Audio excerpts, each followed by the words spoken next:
Un saludo, iglesia. Estamos esta semana en la escuela de discipulado viendo la clase número 13, viendo la cosecha.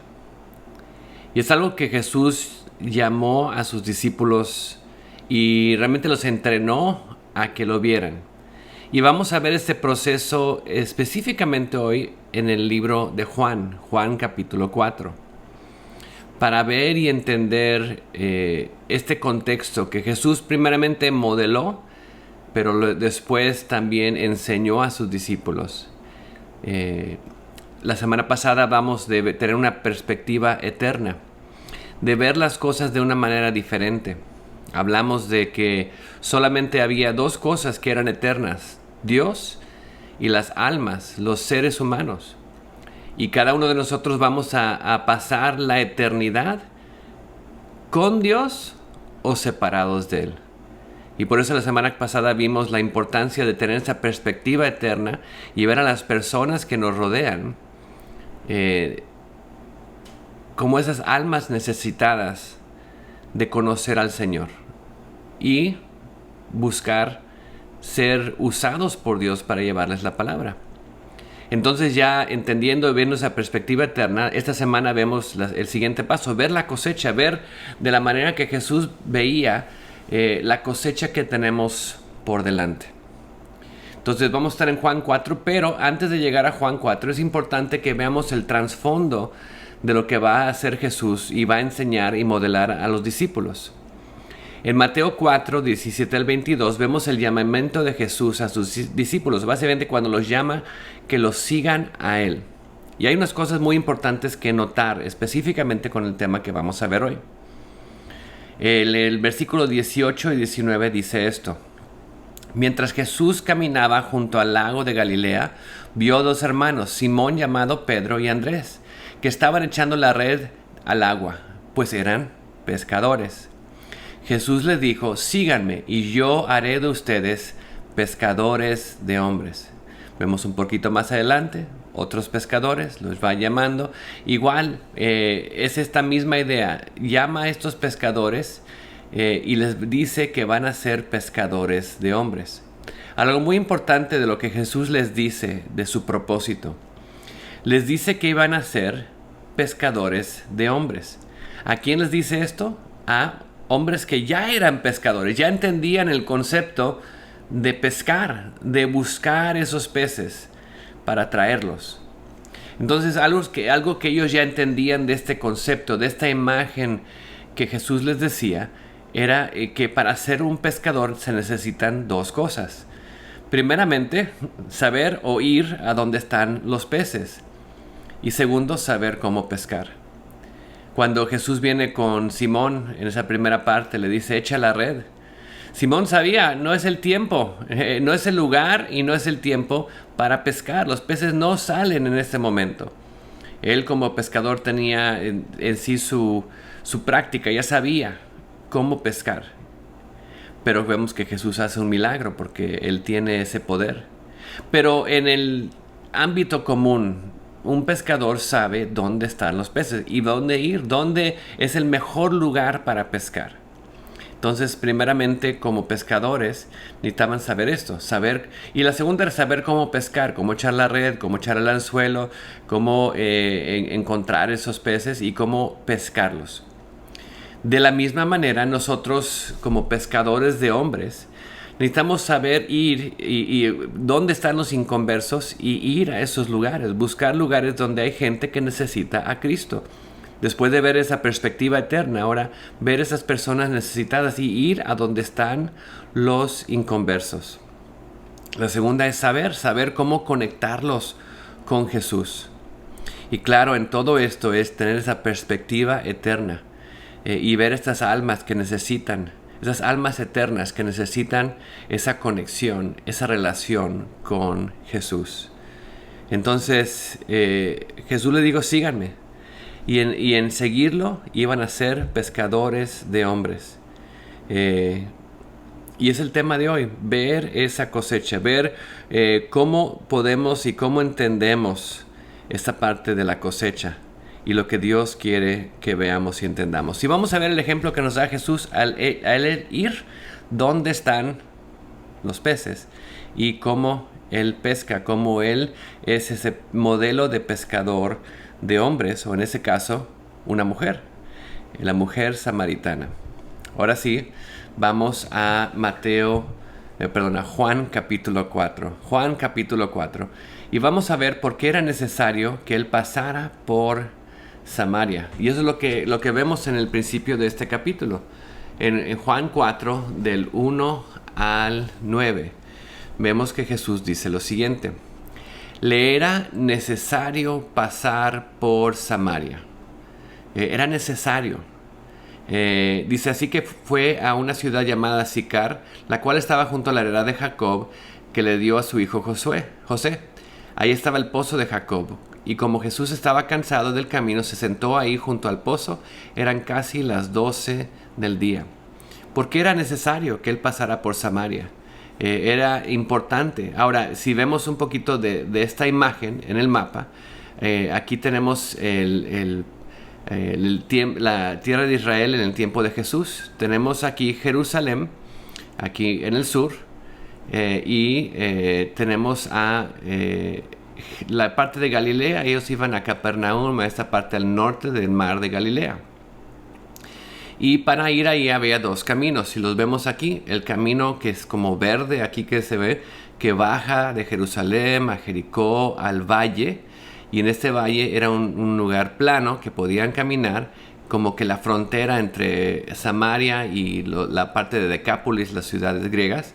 Pasando por este valle, subir directamente siguiendo el río Jordán hasta llegar a Galilea. Y es una manera, y la manera que casi todos los judíos, la mayoría, vamos a poner casi el 99.9% de los judíos llevaban este camino, porque, bueno, primeramente, pues tal vez un poquito más recto, ya que bajan de las montañas, un poco más plano, pero la razón más importante era porque no pasaba por Samaria. Ahora, si se iban en el camino rojo, que está por ahí, pasando por Samaria, que es el camino que tomó Jesús, que le era necesario pasar por ahí, llegamos aquí como a la mitad, ahí está, donde dice Samaria, aquí a la derecha está el pueblo de Sicar. Y esto vemos es montañoso, es más directo, vamos a poner recto, pero es montaña. Entonces es un camino tal vez un poco más difícil. Pero una vez más, no es el camino difícil que lo hace, que no, los judíos no lo tomaban, era porque pasaba por Samaria, donde están los samaritanos. Entonces vemos esa parte, le era necesario pasar por Samaria. Y llega ahí a Sicar. Y en ese tiempo él toma el paso para hablar con una mujer. Dice, una mujer samaritana vino a sacar agua y a las 12 del día Jesús le dijo, dame de beber. Y es que sus discípulos habían ido a la ciudad para comprar de comer. La samaritana le dijo, ¿y cómo es que tú, que eres judío, me pides de beber a mí, que soy samaritana? Y es que los judíos y los samaritanos no se tratan entre sí. Y en sí había una enemistad, había más que eso un odio de los judíos hacia los samaritanos. Y que Jesús estuviera primeramente pasando por Samaria era algo raro, algo que no era común, pero que también él hablara con una mujer, que en ese tiempo los hombres no hablaban con una mujer que no conocían, que no era parte de su familia, y especialmente una mujer samaritana, era algo que era algo que la asombraba a esta mujer. Esto no es normal, esto es fuera de lo común. Y es importante que entendamos todo el trasfondo de Samaria, porque se aplica mucho al tema que estamos viendo hoy. ¿Por qué ese odio? ¿Por qué ese enojo? ¿Por qué esa parte de que no se hablaban? Y bueno, los judíos hasta decían lo peor de lo peor eran los samaritanos. ¿Cuál es ese trasfondo de Samaria y ese enojo entre los judíos y los samaritanos? Pues veamos un poco del trasfondo. Y para esto tenemos que ir al Antiguo Testamento, en el libro de Reyes, en Segunda de Reyes. Samaria primeramente vemos que era la capital de Israel después del reino de Salomón. Recuerdan que hubo una guerra de alguna mente civil. 10 tribus dejaron a Roboam, el hijo de Salomón, porque primeramente Dios tenía esa consecuencia para ellos, y se van con Jeroboam. Y cuando se van estas 10 tribus y dejan Jerusalén, ellos construyen una nueva capital. La capital era Samaria.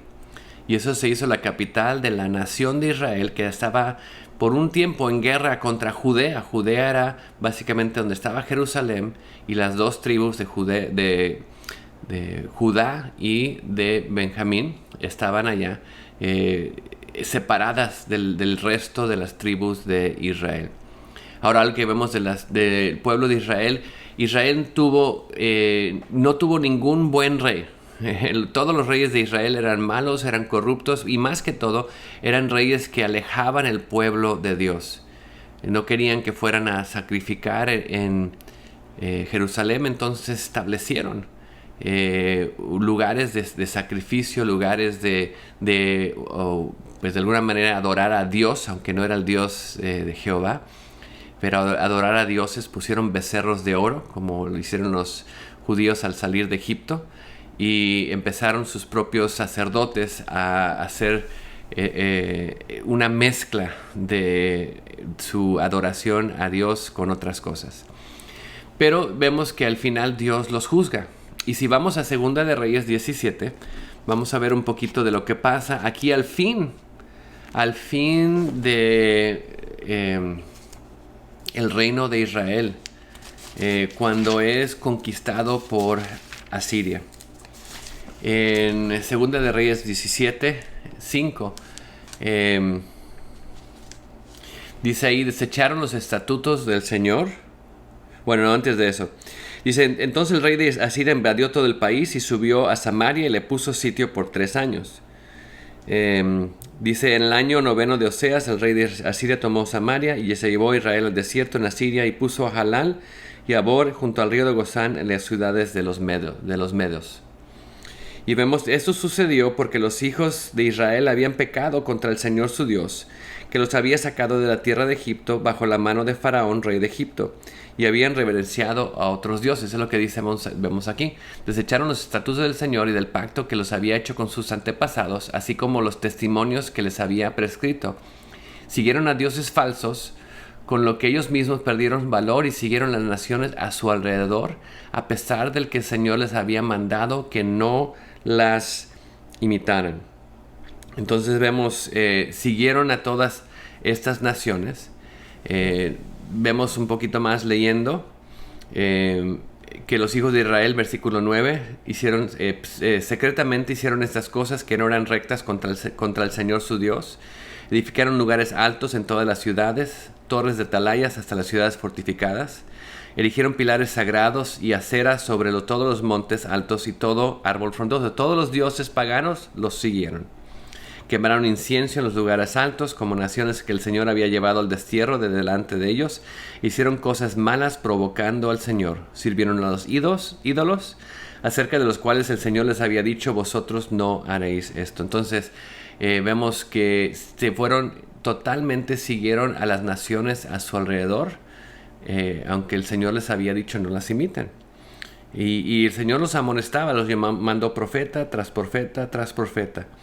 Les decía en el versículo 13: volveos de vuestros malos caminos, guardad mis mandamientos, mis estatutos, conforme a toda la ley que ordené a vuestros padres y que os envié por medio de mis siervos los profetas. Pero claro, no los escucharon. No los escucharon, y no solamente no los escucharon, sino que se endurecieron en su cerviz como sus padres y no creyeron en el Señor. Desecharon los estatutos, rompieron el pacto, abandonaron los mandamientos. Vemos en el 17, pasar a sus hijos por el fuego, sacrificaron a sus hijos de Baal para hacer adivinación, y hicieron lo malo delante del Señor. Y vemos la consecuencia versículo 18, el Señor se airó en gran manera contra Israel, los quitó de su presencia, no quedó sino la tribu de Judá.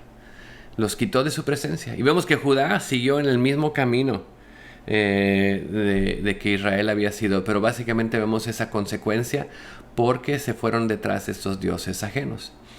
Y lo que pasó, y lo vimos en el primer versículo, ahí en el 5, en el 6, los quitó, fueron trasplantados, fueron invadidos, perdieron la batalla y el pueblo los trasplantó. Dice, se llevó Israel a destierro a Siria, los sacaron y se los llevaron a Siria. Y los puso, dice, en Jalal, en Jabor, junto al río Gozán y otras ciudades de los medos.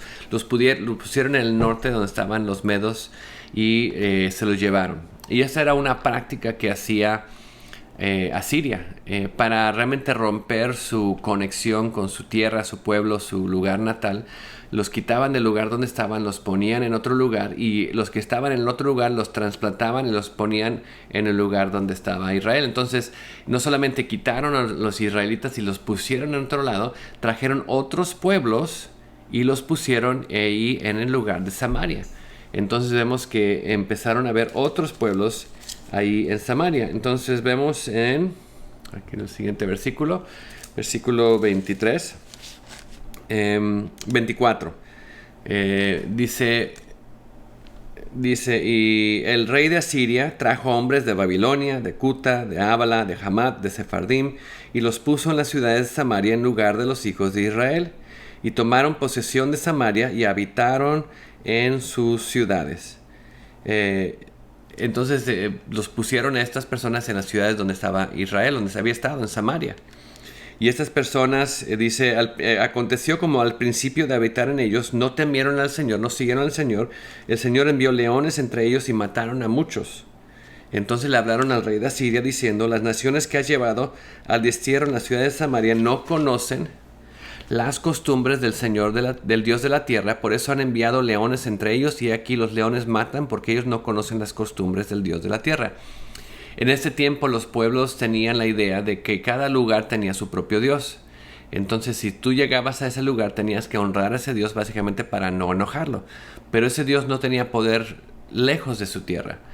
Por eso parte del destierro era quitarlos y alejarlos de sus dioses. Y ver que sus dioses no eran poderosos. Entonces este pueblo llega y dice, pues no conocemos a los dioses de esta tierra, entonces los leones se los están matando, entonces tenemos que buscar cómo apaciguar de alguna manera a los dioses de esta tierra. Entonces llevan a uno de los sacerdotes del destierro de Israel y lo regresan a Samaria. Y claro, los sacerdotes que se habían llevado no eran sacerdotes realmente de Jehová, conocían las cosas de Jehová, pero las habían mezclado con sus rituales y ideas. Entonces esos sacerdotes vinieron y les enseñaron cómo seguir. Entonces cuando el 28 dice, y vino uno de los sacerdotes que habían llevado al destierro de Samaria y habitó en Betel, les enseñó cómo habían de temer del Señor.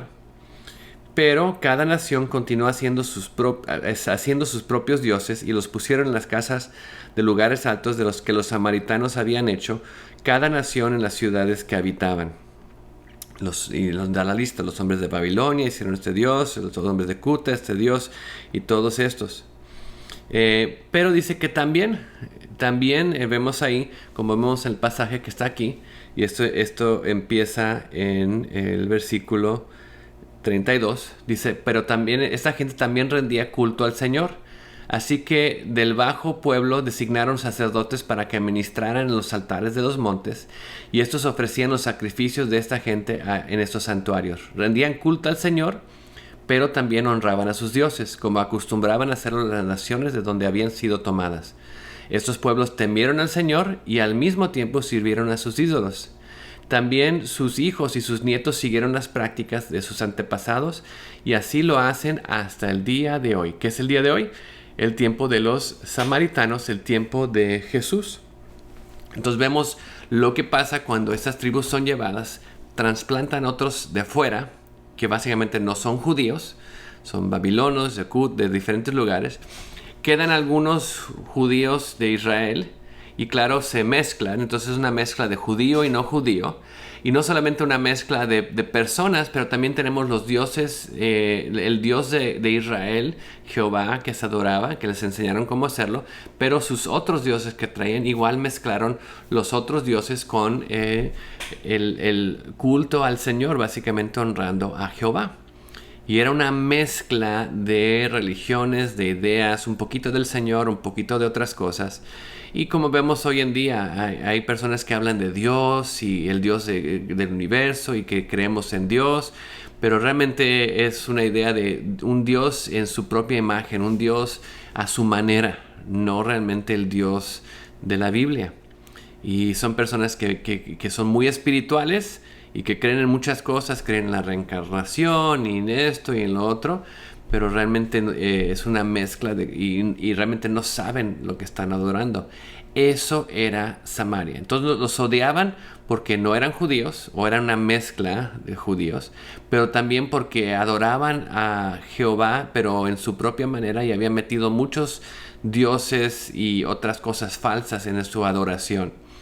Y los judíos, después que los judíos de Judá, vamos a poner de Jerusalén, que fueron llevados al cautiverio, cuando regresan y ven lo que Dios había hecho y la razón de su cautiverio, eran muy celosos. Por eso los fariseos eran muy celosos de seguir la ley, tan celosos que no entendían y no vivían la ley, pero lo seguían paso a paso, cada punto. Entonces por eso los samaritanos eran horribles para ellos, eran una abominación de alguna manera, porque tenían una mezcla de ideas y de cosas que seguían y que se parecía un poco vamos a poner, al judaísmo, pero era muy diferente. Entonces eso es Samaria, y es importante que entendamos, por eso los judíos odiaban a los samaritanos. Entonces que él esté hablando con la mujer samaritana es algo asombroso. Y Jesús le dice, ustedes no saben lo que adoran. Nosotros adoramos lo que sabemos, porque la salvación viene de los judíos. Ustedes adoran pues una mezcla de diferentes cosas. Nosotros adoramos al Dios de salvación. La salvación viene a través de los judíos, porque es la adoración verdadera. Y si seguimos viendo la conversación que él tiene con esta mujer, que empieza desde que le pide agua en el versículo 7. Y vemos cómo Jesús progresa esta conversación.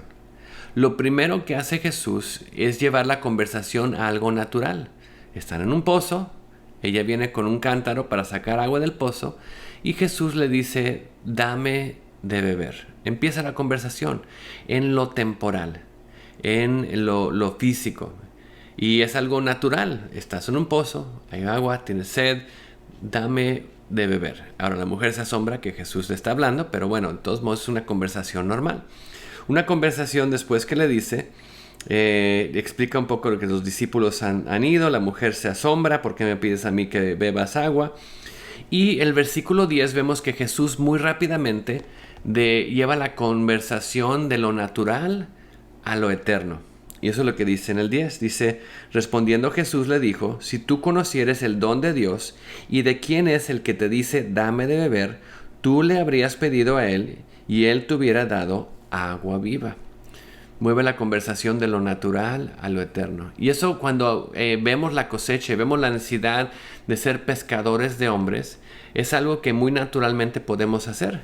Podemos empezar una conversación naturalmente con alguien, ¿cómo estás? ¿Qué ha pasado?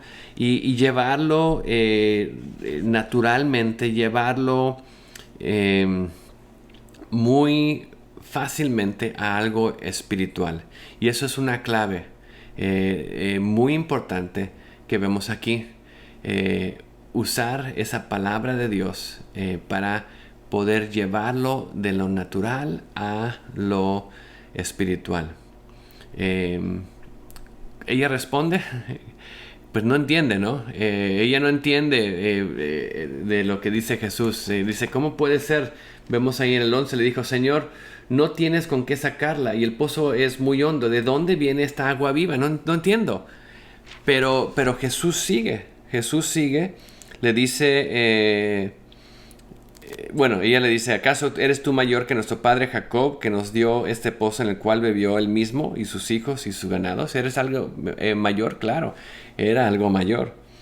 Y respondió Jesús y le dijo, todo el que beba de esta agua volverá a tener sed.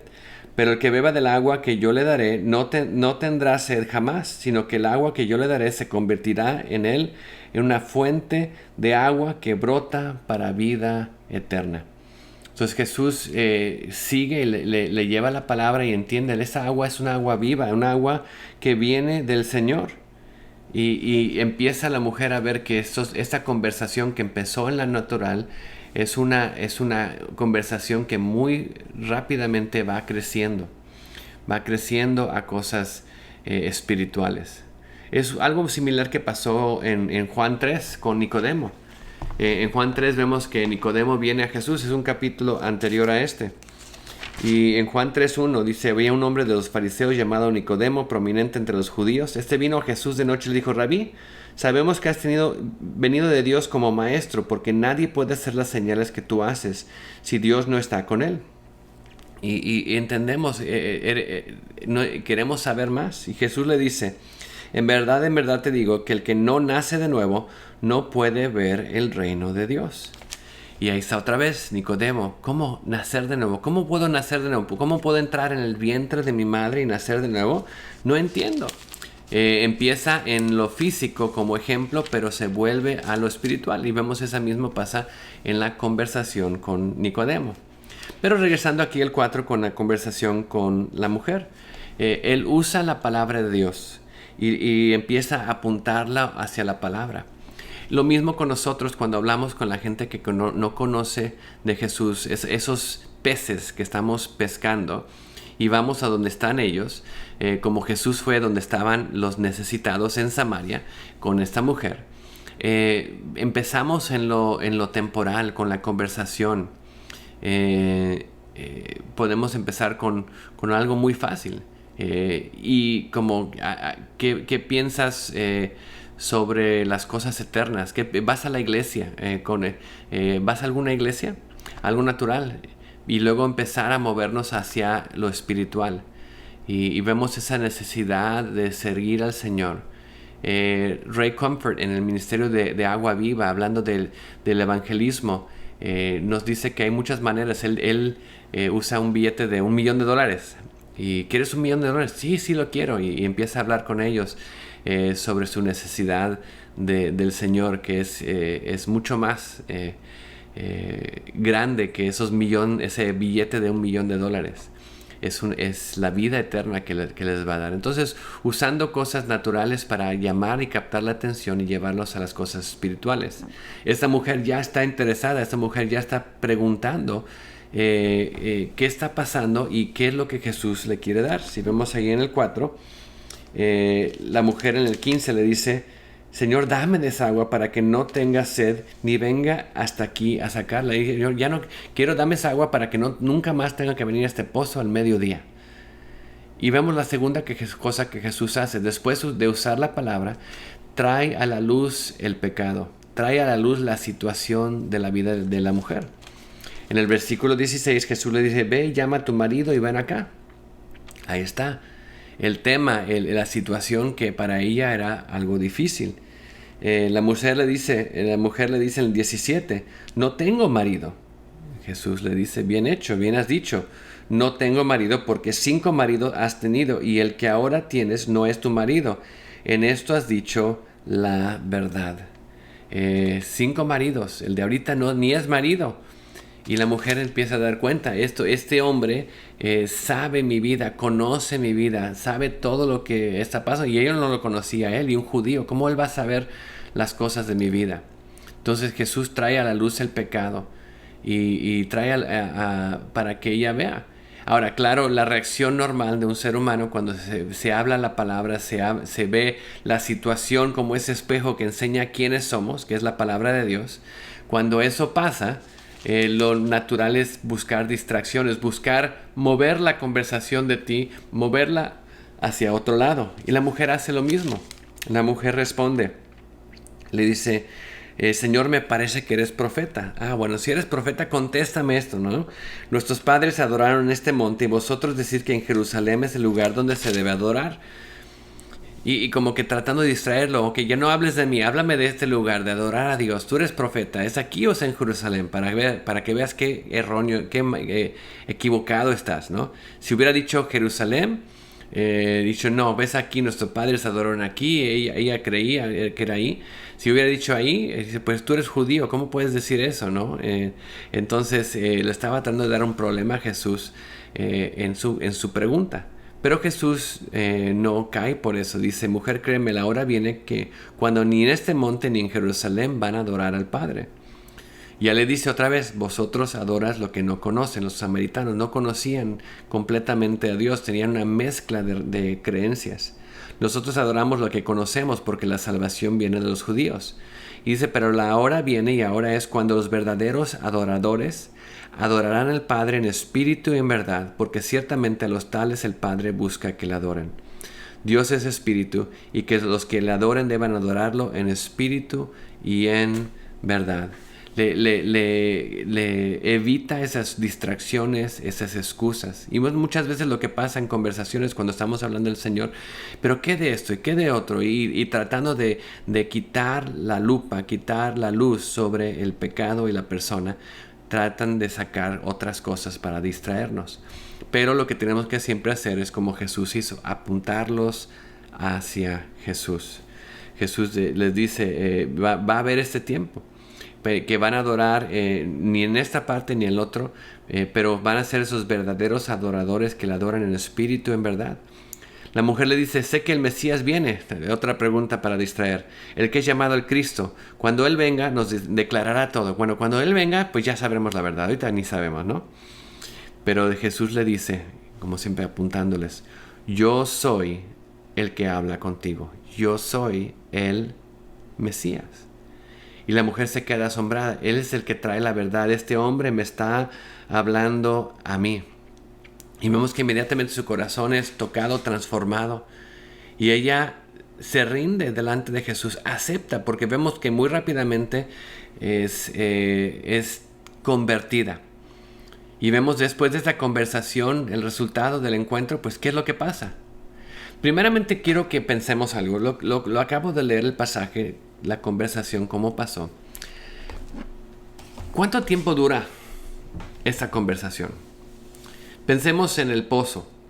Ahora, el pozo no estaba a kilómetros de la ciudad.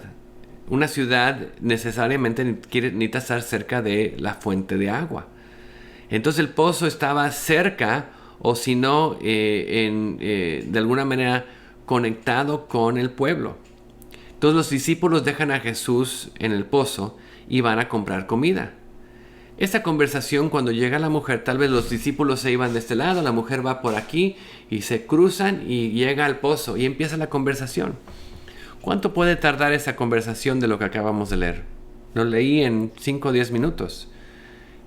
Tal vez entre ellos duró 5, 10, 15 minutos de mano. Esa mujer es transformada en 15 minutos de conversación.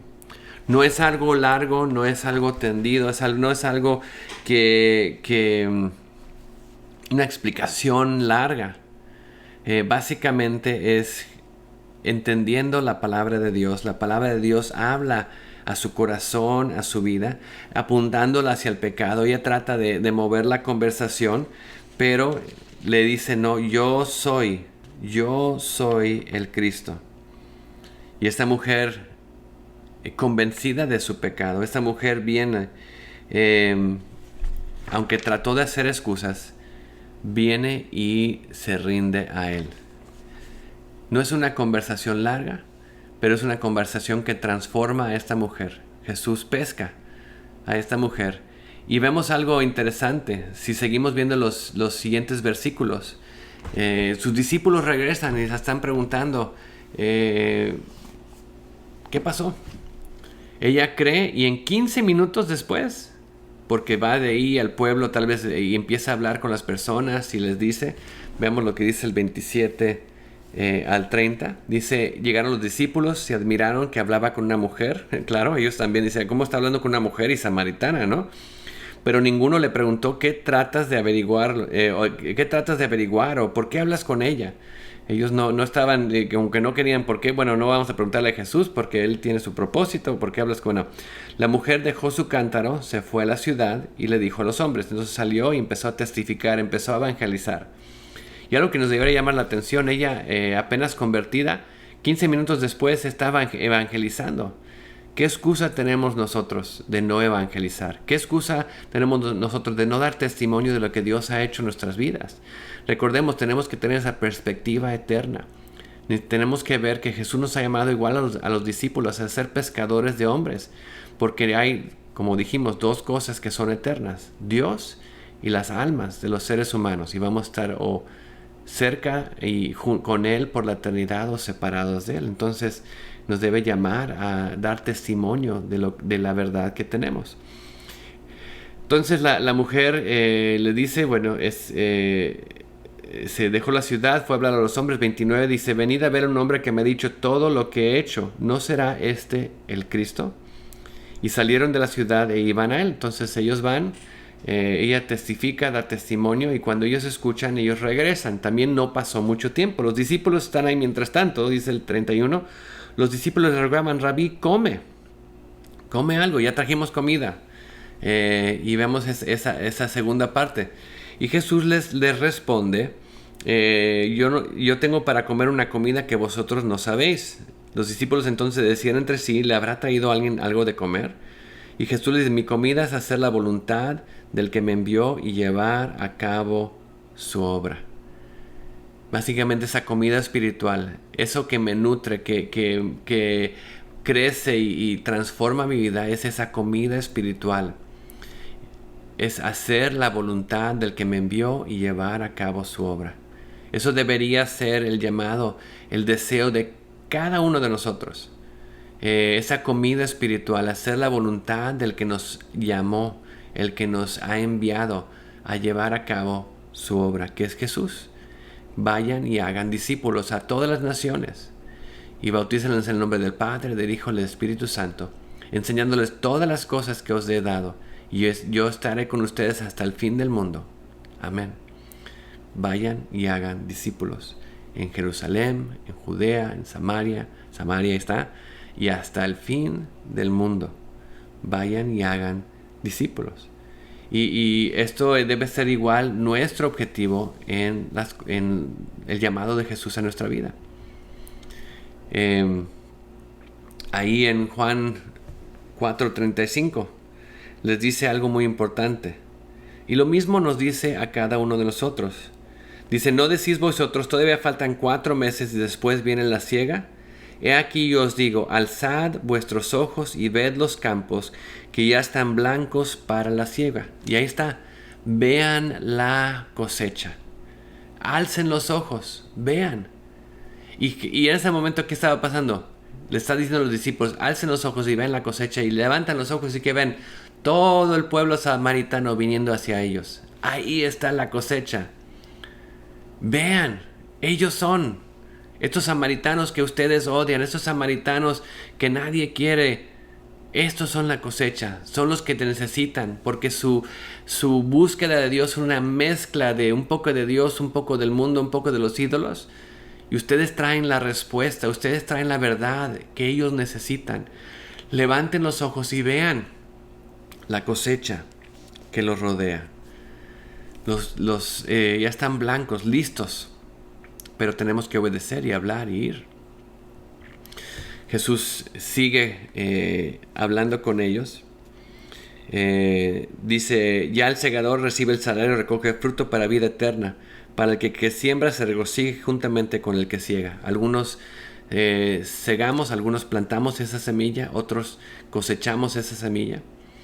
Hay una encuesta, de alguna manera, un estudio que se hizo, y no que sea totalmente el 100%, pero nos da una idea. Dice que para una persona que conozca y venga a Cristo, necesita por lo menos, normalmente vamos a poner 8 toques, 8 personas que vengan y hablen y les testifiquen, les den testimonio y evangelicen. 8 personas. Esas personas lo que van haciendo, van tratando, van cambiando, van abriendo para que finalmente la persona venga a Cristo. Ahora unos tal vez más testarudos que otros, tal vez duren más, otros un poco menos, pero la idea es como ocho veces. Y la pregunta es esta, para que nosotros veamos.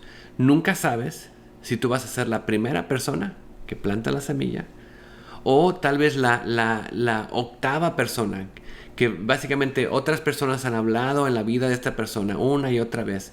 Y tú eres la persona que vas a llegar y quieres conocer a Jesús. ¡Sí! ¡Wow! No dije nada. Pero a mí otras personas que han hablado de esa persona y tú fuiste la que fue la número 8, la que llegó en el momento apropiado para decir, quiero hablar contigo sobre Jesús y una vida con Él. Y quiero hablar, dime, quiero saber, quiero conocerlo a Él. Nunca sabes quién eres, si eres el que siembra o eres el que cosecha. Pero nosotros somos llamados a hablar, a decir, a ver todo lo que Dios tiene, viendo la cosecha que Jesús tiene. Sigue diciendo, yo os envié a cegar lo que no habéis trabajado. Otros han trabajado y vosotros habéis entrado en su labor. Y de aquella ciudad muchos de los samaritanos creyeron en él por la palabra de la mujer que daba testimonio diciendo, él me dijo todo lo que yo había hecho. Su testimonio no fue muy complicado lo que ella decía. Era básicamente el testimonio de su encuentro con Jesús. Dice, los samaritanos vinieron a él, le rogaron que se quedara con ellos. Se quedó ahí 2 días. Muchos más creyeron por su palabra y decían a la mujer, ya no creemos porque tú has dicho, pero porque nosotros mismos le hemos oído y sabemos que este es el verdad, el Salvador del mundo. Este es el Mesías. No solamente porque lo dijo, pero ahora lo conocemos.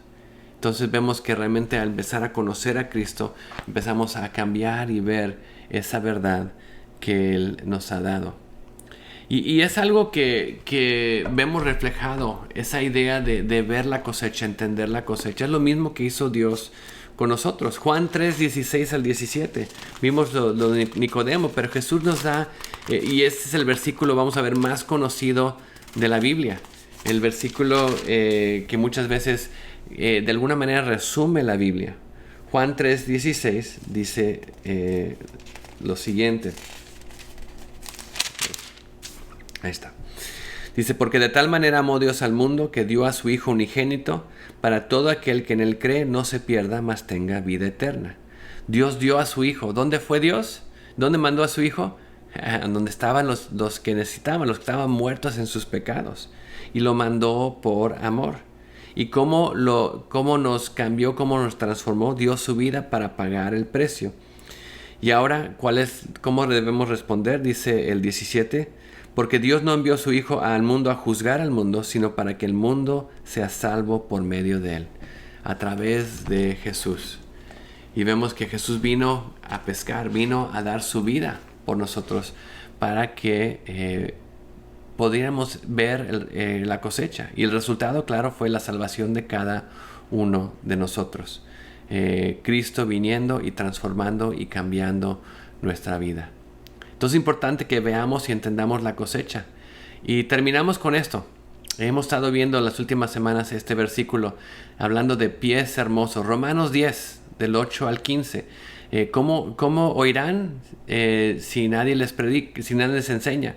¿Cómo les enseñarán si nadie les predica? ¿Y cómo predicarán si nadie los manda? Y termina siendo cuán hermosos son los pies de los que anuncian la paz, de los que anuncian buenas nuevas, los que dan esas buenas nuevas de salvación. Y es lo que Jesús nos ha llamado a hacer, dar esas buenas nuevas de salvación, predicar la palabra de Dios para que puedan escuchar. Somos enviados, Jesús nos envía, Jesús nos diga vayan y hagan discípulos de todas las naciones. Empezando en Jerusalén. Jerusalén es el lugar donde estás, tu casa, tu vecindario, las personas que conoces. Luego Judea. Judea son las personas que tienen ese mismo lenguaje, esa misma cultura, no hay esas barreras culturales. Aquí entre los judíos y los samaritanos había barreras culturales, diferencias. Pero no, Judea eran mismo trasfondo, mismo conocimiento, mismas bases, y podían más fácilmente proclamar la palabra. Samaria eran realmente los que odiados, los que habían sido puestos a un lado, los vecinos que no quería nadie ir con ellos, pero también los que tienen esa mezcla de un poquito de Dios y otras cosas, había que de alguna manera pasar esa barrera social, cultural, de rechazo, de enojo, de cómo un hombre judío puede hablar con esa mujer samaritana o los samaritanos, pero Jesús diga es necesario ir por Samaria, entonces Samaria, y luego hasta el fin del mundo, hasta otras culturas, otros lenguajes, otros trasfondos, hasta esas barreras ir. Dice, los que vamos a Jerusalén, a Judea, a Samaria, hasta el fin del mundo. Dice, cuán hermosos son los pies de los que anuncian la paz, los que anuncian las buenas nuevas. Y son los que han visto la cosecha. Y los que entienden lo que Dios quiere hacer en nuestras vidas. Terminamos con este pasaje de Mateo. Mateo 9, 35 al 38 dice, recorría Jesús todas las ciudades y aldeas, enseñando en las sinagogas de ellos y predicando el evangelio del reino y sanando toda enfermedad y toda dolencia en los pueblos. Y al ver a las multitudes, al ver a las personas, viéndolos con esa perspectiva eterna, recuerden, almas eternas que van a estar con Dios por la eternidad o separados de Él. Viendo esas multitudes tuvo compasión de ellas. ¿Por qué? Porque estaban desamparadas, dispersas como ovejas que no tienen pastor. Estaban siguiendo su propio camino en el mundo, destinados a la muerte, separados de Dios, muertos en sus pecados. Tuvo compasión de ellas. Los vio con esos ojos hacia la eternidad, como esas almas eternas que necesitaban de Él. Y vio la cosecha. Dice, entonces dijo a sus discípulos, porque ellos ya empezaban a ver la gente que los rodeaba de una manera diferente. A la verdad, la mies es mucha, pero los obreros son pocos. Los que realmente ven la cosecha, los que entienden esa cosecha y tienen ese deseo de tener esa perspectiva eterna, de ser usados por el Señor, son pocos. Pero Jesús dice, rueguen, piden, oran al Señor de la mies, que envíe sus obreros a la mies, que envíe sus obreros a cosechar, a traer esas almas a los pies de Jesús. Y es la razón de esta lección, la razón de este tiempo que hemos pasado esta semana, es animarnos a que veamos la gente que nos rodea de una manera diferente. Veamos ese llamado de Jesús de ir y hacer discípulos, de ser pescadores de hombres. Y empezamos a poner en práctica de ir, sabiendo, no teniendo miedo, pensando que nos van a rechazar o la gente, pero viendo como lo hizo con la samaritana, fue donde estaba la persona en necesidad. Empezó a hablar con ella.